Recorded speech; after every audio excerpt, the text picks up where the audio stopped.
Եվ այսպես, եւ Նիկոլ Փաշինյանը եւ Իլհամ Ալիևը ճանաչում են Արցախի հանրապետությունը։ Հարգելի հեռուստադիտողներ, Հայաստանի քաղաքական, լրատվական դաշտում Նիկոլ Փաշինյանը ունի ռազմավարական դաշնակիցներ, ովքեր տարբեր ծանր պահերին գալիս են իրեն օգնության։ Ոմանք օրինակ Գյումրում տեղի ունեցած ընտրություններից հետո երկար ժամանակ մտածում են, ինչն է ավելի լավ, ունենալ Գյումրիում ոչ ՔՊ-ական իշխանություն, թե թողնել ՔՊ-ի իշխանության ներքո Գյումրին մինչև ինչ-որ X պահը, մինչև իրենք ունենան հնարավորություն գալ իշխանության։ Այլք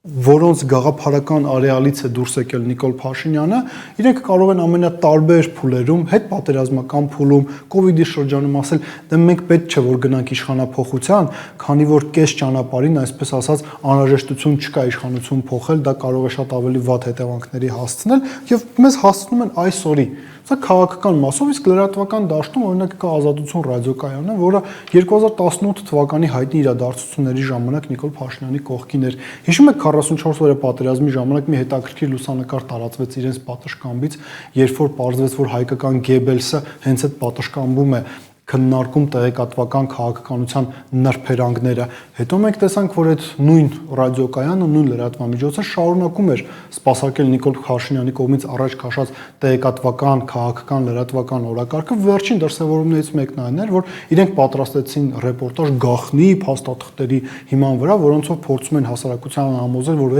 դեռևս 301 թվականից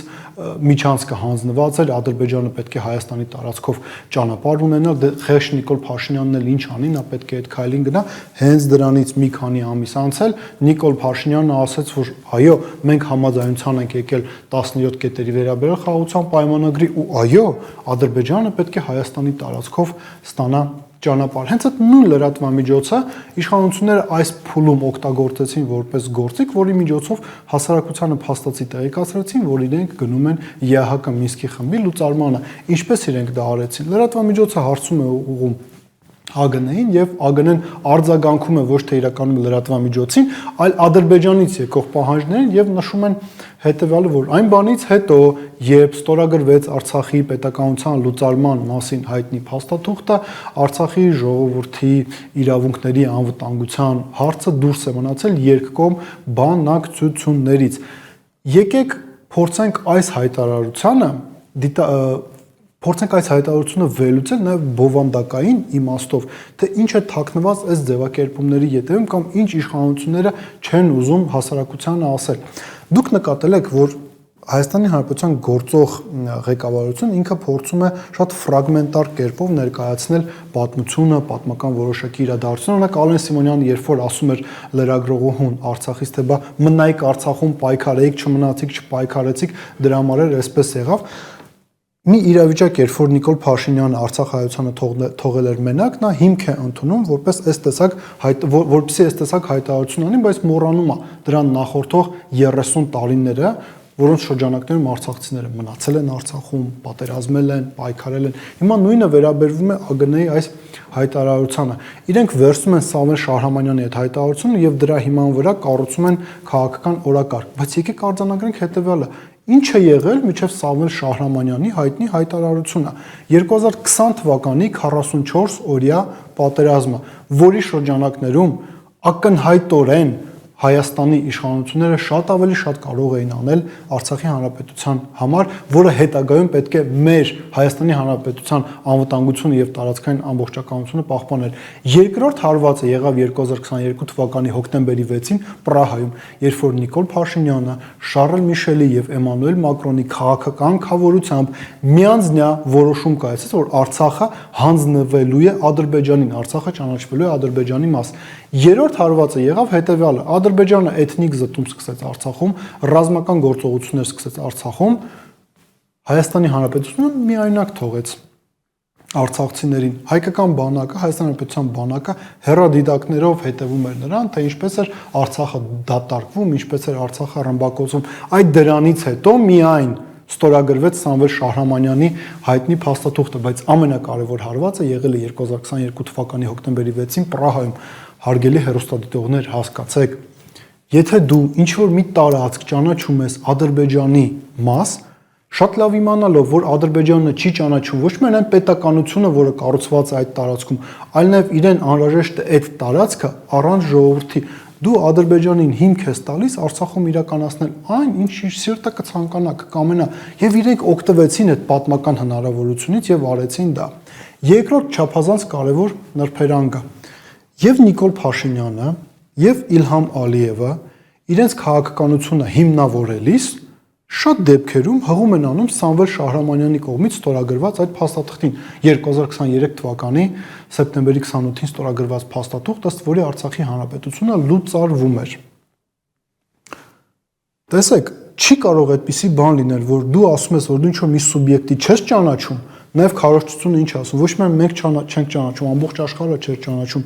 բայց դու քո որոշումը հիմնավորելիս հղում ես անում այդ սուբյեկտը ղեկավարող անձի որոշման վրա։ Եթե դու դրա վրա հղում ես անում որպես Հայաստանի Հանրապետության արտաքին գործերի նախարարություն, լավ Ադրբեջանի նույնիսկ մի կողմ են թողնում, դու չես կարող չիմանալ, որ կա նաև մեկ այլ որոշում, որով Սամվել Շահրամանյանը 2023 թվականի սեպտեմբերի 28-ի որոշումը չեղարկվել է, այն կայքերը, որոնք իրենք ոչնչացրել են, փաստացի փակել են ընդամենը տեղի ունեցած դեպքերից ընդամենը մի քանի ամիս անց, այդ կայքերում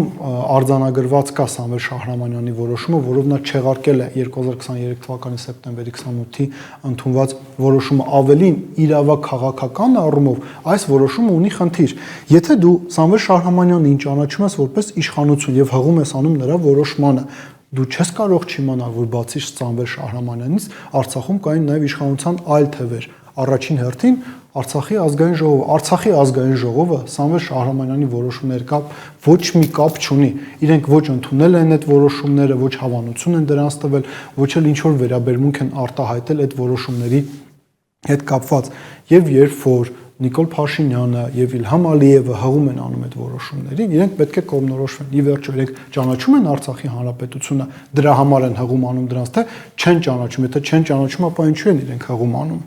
Տրամաբանությունը իհարկե այստեղ հետևյալն է։ Նիկոլ Փաշինյանը նախապատրաստում է ԵԱՀԿ Մինսկի խմբի լուծարումը եւ այստեղ հերթական անգամ Ազատություն ռադիոկայանը եկավ իրեն օգնության եւ արտաքին գործերի նախարարությունը տարածեց հայտարարություն, որը չէր կարող ֆորմալ առումով ինչ-ինչ հանգամանքներից հավանաբար ելնելով կամ չէր կարող կամ չէր ուզում իր կայքում տեղադրել, դրա համար դա տեղադրեցին այդ հայտարարությունը Ազատություն ռադիոկայանի կայք էջում, բայց արձանագրենք նաև հետևյալը ինքնախապեյությամբ չզբաղվենք։ Եթե ԵԱՀԿ Մինսկի խումբը լուծարվի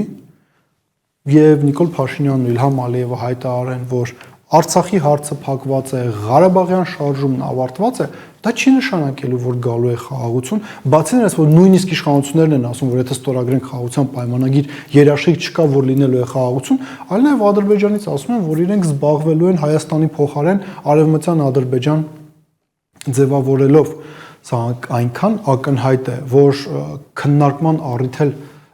մենք այս հարցի համատեքստում չունենք, բայց դրա հետ մեկտեղ մենք պետք է արձանագրենք հետևյալը. Եթե Հայաստանի Հանրապետությունը ուզում է շարունակել գոյություն ունենալ, եթե Հայաստանի Հանրապետության դաշնակիցները ուզում են, որ Հայաստանը շարունակի գոյություն ունենալ, ապա Արցախյան շարժումը, Ղարաբաղյան շարժումը չի կարող մարել։ Ղարաբաղյան շարժման առանցքի շուրջ է ձևավորվել երկու հայկական պետություն՝ Արցախի Հանրապետությունը եւ Հայաստանի Հանրապետությունը։ Մենք արդեն մի հանրապետություն կորցրել ենք, բայց եթե մենք դադարեցնենք Արցախյան շարժումը, Ղարաբաղյան շարժումը կամ դրա տրամաբանությունը, մենք հանգելու ենք մի իրավիճակի, երբ որ Հայաստանի Հանրապետությունը եւս դադարելու է գոյություն ունենալ, ինչպես Արցախը դադարեց գոյություն ունենալ, բայց եթե մենք եւ մեր դաշնակիցները հետաքրքրված ենք նրանով, որ մենք ունենանք պետականություն, ապա մենք իրավունք չունենք եւ չենք կարող դադարեցնել Ղարաբաղյան շարժումը դրանից բխող բոլոր հետևանքներով։ Մտածեք այդ մասին։